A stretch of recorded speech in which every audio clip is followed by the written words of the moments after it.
اعوذ باللہ من الشیطان الرجیم بسم اللہ الرحمن الرحیم۔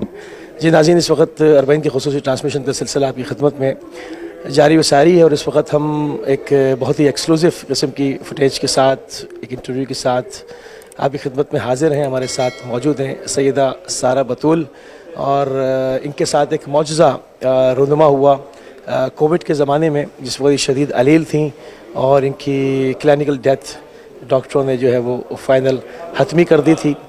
تو اس کے بعد کیا ہوا، کس طرح سے ان کو ایک نئی زندگی ملی، یہ انہی سے جانتے ہیں۔ السلام علیکم سسٹر۔ جی وعلیکم السلام۔ سسٹر، ہمارے ناظرین جاننا چاہتے ہیں کہ کس طرح سے جو ہے وہ آپ کو مولا امیر المومنین نے ایک نئی زندگی بخشی، وہ سارا ماجرا کیا تھا ہمارے ناظرین کے لیے، اگر آپ بیان فرما دیں۔ جی بسم اللہ الرحمن الرحیم، السلام علیکم۔ میرا نام سیدہ سارہ بطول ہے، لاہور پاکستان سے تعلق ہے میرا۔ پچھلے سال رمضان میں، ایک تو یہ رمضان گزرا، اس سے پچھلا رمضان 2021 میں اس سے مجھے کووڈ ہوا تھا، اور کرونا کے دنوں میں ایک کووڈ میرا نیگیٹو ہو گیا تھا تقریباً 10 سے 12 دن کے بعد۔ اس کے بعد مجھے گھر میں شفٹ کر دیا گیا۔ ڈاکٹرز نے ویسے بولا کہ اس کے تھوڑے سے ٹیسٹ وغیرہ کروا لیں، اپنے کسی فزیشین کو چیک کروائیے گا، ایک ان کا ڈی ڈائمر جو ہے نا تھوڑا سا ہائی آ رہا ہے۔ اچھا، میں جب گھر گئی تو گھر جانے کے اگلے دن بعد ہی میری پوری لیفٹ سائڈ پہ پین، جو لائن میں پین سٹارٹ ہو گئی۔ تو ہمارا وہاں پہ مقامی ہاسپٹل ہے، نیشنل ہاسپٹل DHA میں، اس ہاسپٹل میں ہم لوگ گئے لے کے مجھے۔ تو ڈاکٹرز نے کہا جی سے کافی سویر جو ہے نا کارڈیک اریسٹ ہوا ہے، اور اس کو اینجیوگرافی وغیرہ بھی کرنے پڑے گی۔ اچھا، انہیں ٹیسٹوں کے دوران جب میرا وہ اینجیو کے لیے مجھے لے جانے لگے تھے تو میرے کچھ بلڈ کے ٹیسٹ ٹھیک نہیں آئے، جس میں میرا خاص طور پہ کریٹینن لیول جو تھا وہ کافی ہائی آیا۔ تو ڈاکٹرز نے کہا جی ہم ویٹ کرتے ہیں، پہلے اس کی کڈنیز کو ٹریٹ کریں گے، اس کے بعد پھر ہم اس کا ہارٹ کا کچھ کر سکتے ہیں۔ اچھا، اسی دوران کریٹینن لیول جو ہے وہ کنٹرول نہیں ہو رہا تھا، کمپلیکیشنز بڑھتی گئیں، تو میرا پھر ڈائلسس پہ میں شفٹ ہوگی، میرے ڈائلسس وغیرہ سٹارٹ ہو گئے ہوئے تھے۔ اب ان ڈائلسس کے دوران وہ چیزیں گریجولی جو ہے نا خراب ہونا شروع ہو گئیں، مطلب بہتری کی بجائے میں اور مزید ڈاؤن ہونا سٹارٹ ہو گئی۔ تقریباً یہ 1.5 مہینے کا ٹائم گزرا، 1.5 مہینے وہ ICU میں رہی میں ہاسپٹل میں، اور اینڈ پہ یہ تھا کہ میں پھر وینٹیلیٹر پہ شفٹ ہو گئی۔ جب وینٹیلیٹر پہ گئی تو وہیں پہ ڈاکٹرز نے جو میرا کڈنی کا اور ہارٹ کا کر رہے تھے، تو انہوں نے پھر میرے گھر والوں کو، رشتہ داروں کو بتایا کہ جی کلینکلی اس کی ڈیتھ ہو چکی ہوئی ہے، کیونکہ اس کے آلموسٹ ملٹی آرگن فیلئر ہے ان کا، تو بس آپ لوگ پرمیشن دیں تاکہ ہم اس کا یہ جو ہے نا وینٹیلیٹر ریموو کر سکیں۔ اب وینٹیلیٹر ریموو کروانے کے لیے میرے خیال میں پرمیشن وغیرہ لے رہے ہوں گے گھر والوں سے یا جو بھی تھا۔ ایون میرے پیچھے گاؤں میں فون کر دیا گیا تھا کہ ڈاکٹرز کہہ رہے ہیں اس کو زیادہ دیر رکھنا نہیں ہے، اسے فوری آپ جیسے بھی ہوگا دفن کیجیے گا، کہ اس کی باڈی کی حالت نہیں ہے۔ میری پوری باڈی میں پانی پڑ گیا ہوا تھا۔ اب اس کے دوران پھر انہوں نے مجھے جب پیچھے گاؤں فون کر دیا، جس کی قبر وغیرہ بھی تیار کر دیں، اور ہم لوگ اسے لے کے بس آ رہے ہیں، تو وہ جو ICU والا روم تھا وہاں میرا بھائی کھڑا ہوا تھا، ڈاکٹرز تھے، نرسز وغیرہ تھیں، جب میرا وینٹیلیٹر ریموو کرنے لگے۔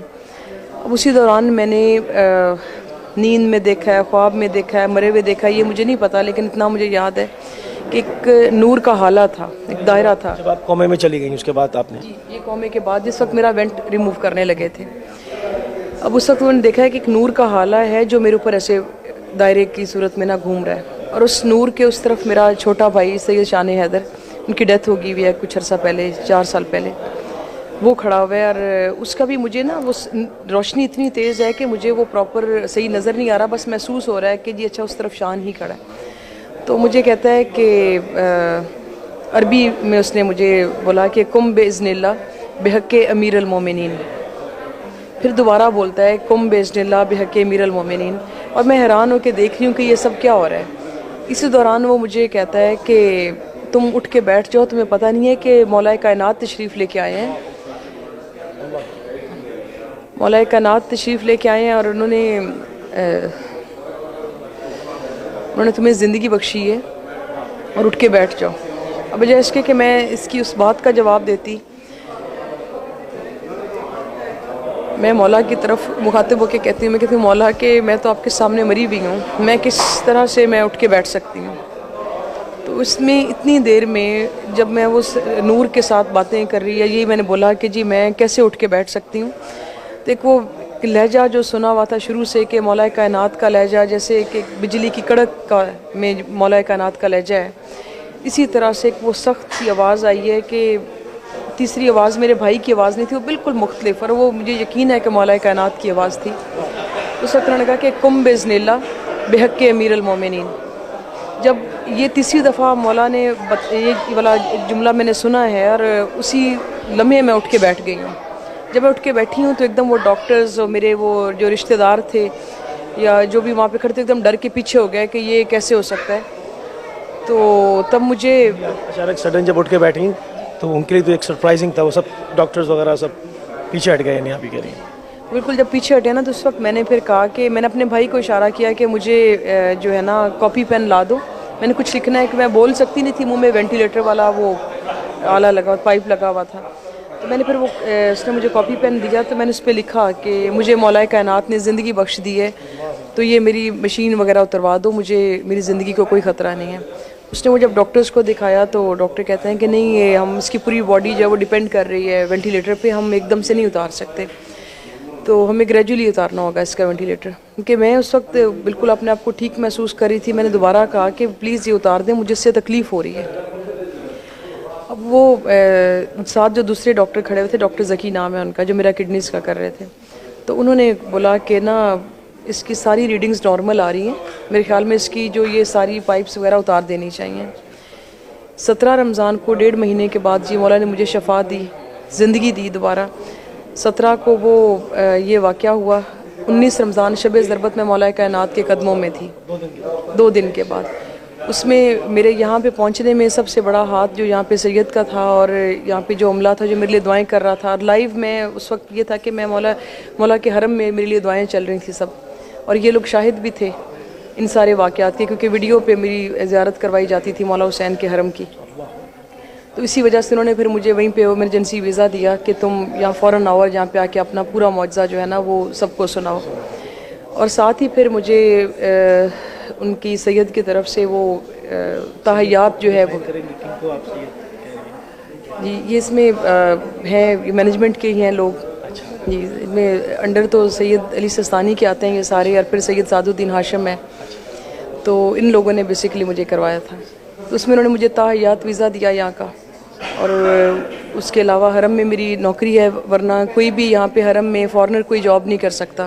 میں واحد فارنر ہوں جن کو ان کے کہنے پہ یہاں پہ جاب دی گئی ہے. ابھی بھی آتی ہوں, مطلب وہ ایک خدامہ کا کارڈ بنا ہوا ہے, جب بھی آتی ہوں آ کے جو چند لمحے ہیں وہ یہاں پہ آ کے مولا کے حرم میں نوکری وغیرہ کرتی ہوں. اب کیا میسج دیں گی جو ہمارے ناظرین اس وقت دیکھ رہے ہیں؟ بعض لوگ کے جب ہم جیسے پروگرامس وغیرہ کرتے ہیں تو لوگ فون کرتے ہیں, ہم ہمیشہ یہ کہتے ہیں کہ حاجت بیان نہیں کرنی ہے, وہ سب ان کو سب پتہ ہے, خدا جانتا ہے, اور صرف اہل بیت کا واسطہ دیں, مولا حسین کا واسطہ دیں. تو بہت سارے لوگ اس وقت بھی دیکھ رہے ہوں گے, ہر انسان کے پاس حاجتیں, ان کے لیے ان کے دل کی ڈھارس کے لیے کوئی میسج؟ بالکل میسج ہے جی. ہمارے کچھ جو ہم کمزور ایمان کے لوگ ہیں جی, ہمیں ایک لمحے کے لیے کوئی چیز نہیں ملی تو ہم در بدر وہ کہتے ہیں نا کہ ہم اپنے ٹریک چینج کرنا شروع ہو جاتے ہیں. حقیقت یہ ہے کہ ان کی ٹھوکر میں کائنات کو رکھ دیا گیا. جس طرح انہوں نے اس کی ذات کو منوانے کے لیے قربانیاں دی ہیں, اسی طرح سے پھر اس کی ذات نے ان کے اختیار میں سب کچھ دے دیا.